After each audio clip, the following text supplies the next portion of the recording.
আমার ছেলে বিদেশ থেকে বাড়ি ফেরার পর থেকেই সে সারাক্ষণ তার বোনের সাথে তার রুমে থাকত।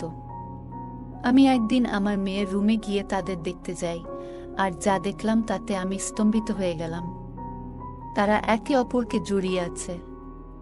তারপর যা দেখলাম আমার নিজের চোখকে বিশ্বাস করতে পারতেছিলাম না, কারণ তারা সম্পর্কে আপন ভাই বোন ছিল। তারা কিভাবে এসব করতে পারে? আমি তাদের মা হিসাবে এসব মেনে নিতে পারছিলাম না। আমার নাম সুমাইয়া, আমি কলকাতায় থাকি এবং আমি একজন বিবাহিত মহিলা। আমার 2টি সন্তান আছে।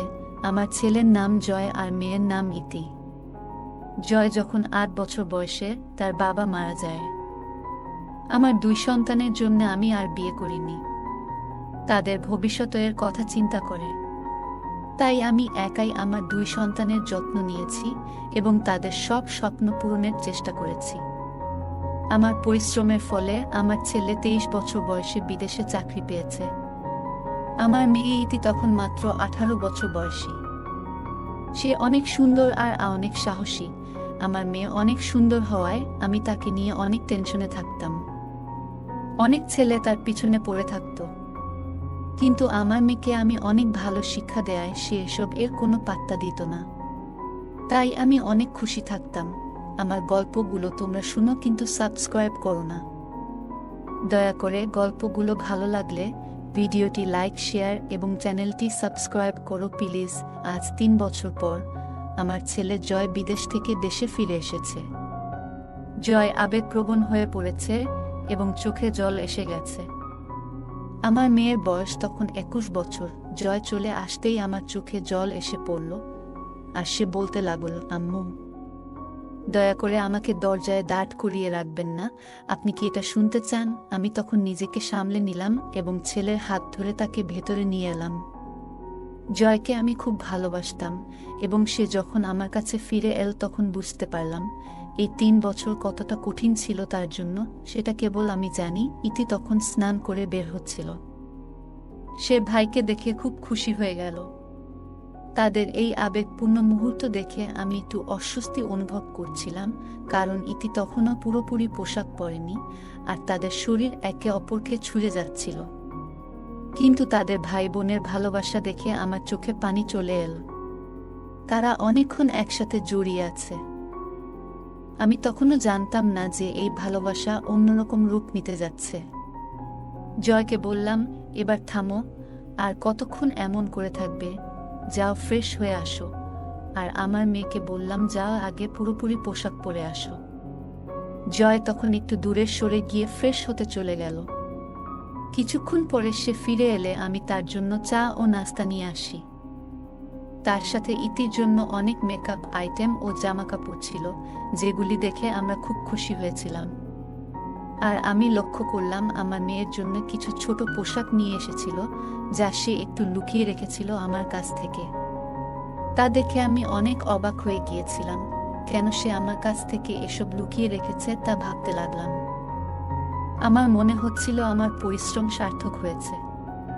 দুপুর হয়ে গেছে, আমরা সবাই একসাথে খেতে বসেছিলাম। আমি আর ইতি জয়কে জিজ্ঞেস করছিলাম, বিদেশে গিয়ে কেমন করে এত সফল হলে? ওখানকার পরিবেশ কেমন? জয় ইতিকে দেখে বলল, ইতি, তুমি অনেক বড় হয়ে গেছো। এই 3 বছরে অনেক পরিবর্তন হয়েছে তোমার মধ্যে। আমি হেসে বললাম, হ্যাঁ, সে তো নায়িকা হয়ে উঠবে। জয় আমার দিকে একটু অন্যরকমভাবে তাকালো। মনে হলো কথাটা তার পছন্দ হয়নি।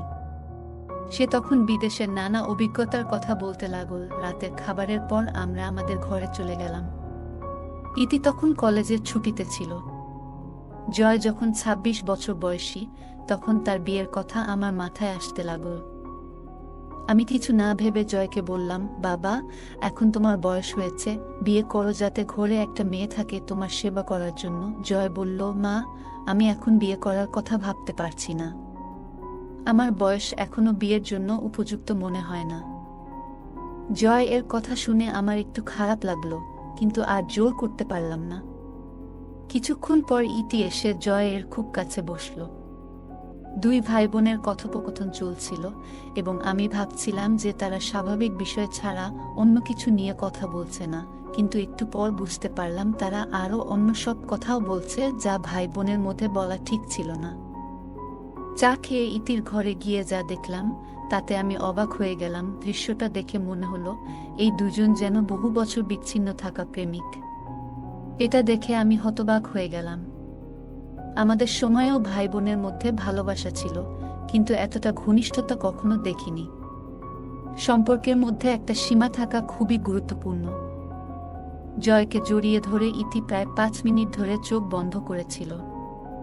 মনে হলো এই সম্পর্কটা স্বাভাবিক ভাই বোনের সম্পর্ক নয়। তাদের ভাই বোনের সম্পর্কটা দেখে মনে হলো সম্পূর্ণ আলাদা। এটা ঠিক ছিল না। আর আমি মা হিসেবে কিভাবে তাদেরকে মানা করব আমি বুঝতে পারছিলাম না। আমি ইতিকে জয় এর থেকে আলাদা করলাম, কিন্তু তবুও সে জয়কে ছাড়তে চাচ্ছিল না। আমি ভাবলাম ভাইকে দেখে সে হয়তো আবেগে ভেসে গেছে। আমি এসব এড়িয়ে ইতিকে ডাকলাম। তারা দুজনেই একটু দূরে সরে গেল। ইতি তখন কাঁদছিল আর জয়ও কিছুটা ঘাবড়ে গিয়েছিল। জয়কে তখন ইতিকে চা দিল। জয় এখন আগের মতো নেই, তার পেট বড় হয়ে গেছে, কিন্তু ইতি তার প্রশংসা করছিল, ঠিক যেমন জয় ইতির প্রশংসা করেছিল। জয় বলল, 3 বছর পর বাসায় এসে দেখি আমাদের শহরটা অনেক বদলে গেছে। রাতের খাবার খেয়ে জয় বাইরে বেরিয়ে পড়ল। ঘণ্টাখানেক পর বাসায় ফিরে বেল বাজালে আমি দরজা খুললাম। দুজনে ঘরে ঢুকে একে অপরের দিকে তাকালো। কিছুক্ষণ কথা বলার পর সবাই যার যার রুমে চলে গেল।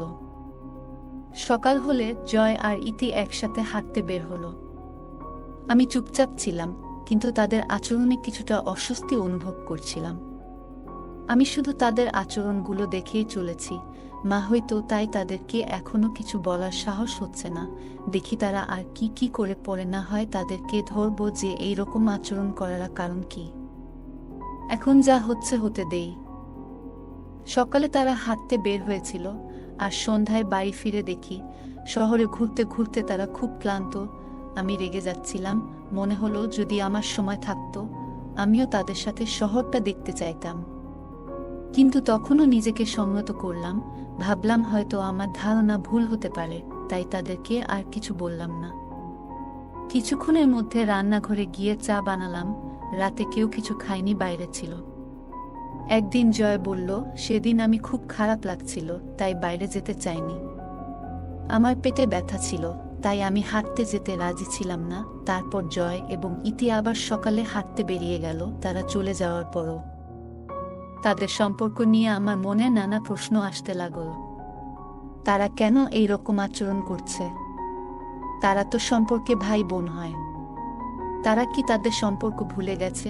ভাবলাম এই বয়সে ছেলে মেয়েদের বাড়িতে থাকাই উচিত। তখন নিজেকে আটকাতে পারলাম না।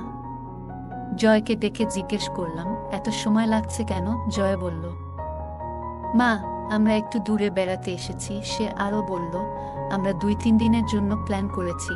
কথাগুলো শুনে আমার মনটা আরও বেশি নার্ভাস হয়ে গেল।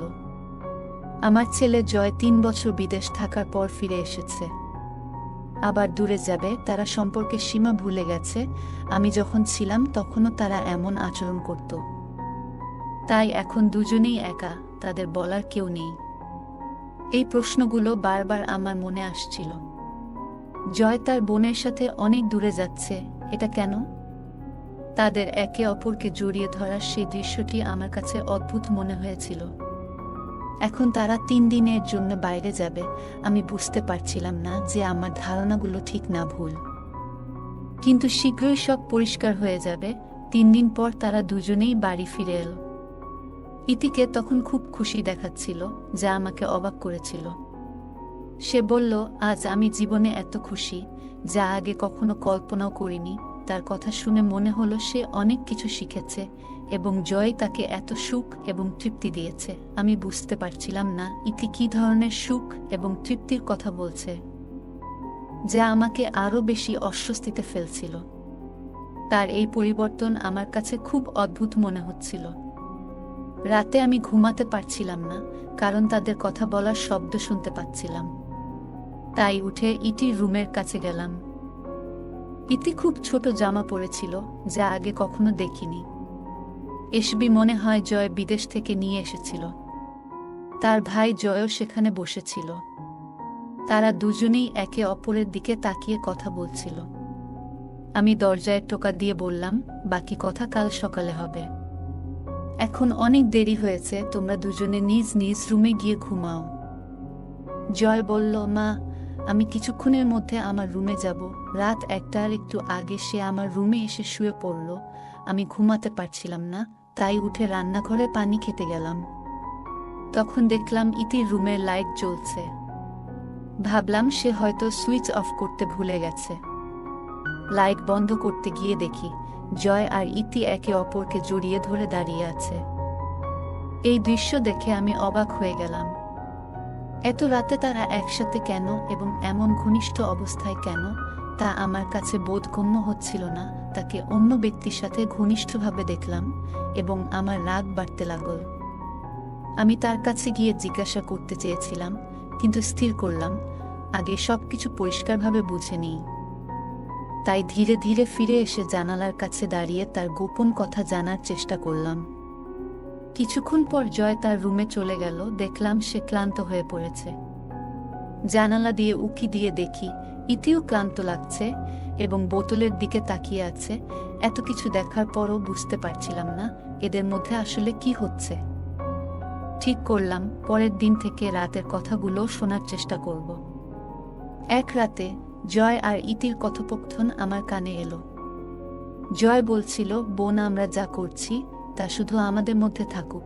এই কথাগুলো শুনে আমি স্তম্ভিত হয়ে গেলাম। ভাবতে পারছিলাম না আমার সন্তানদের মধ্যে এমন কিছু হতে পারে।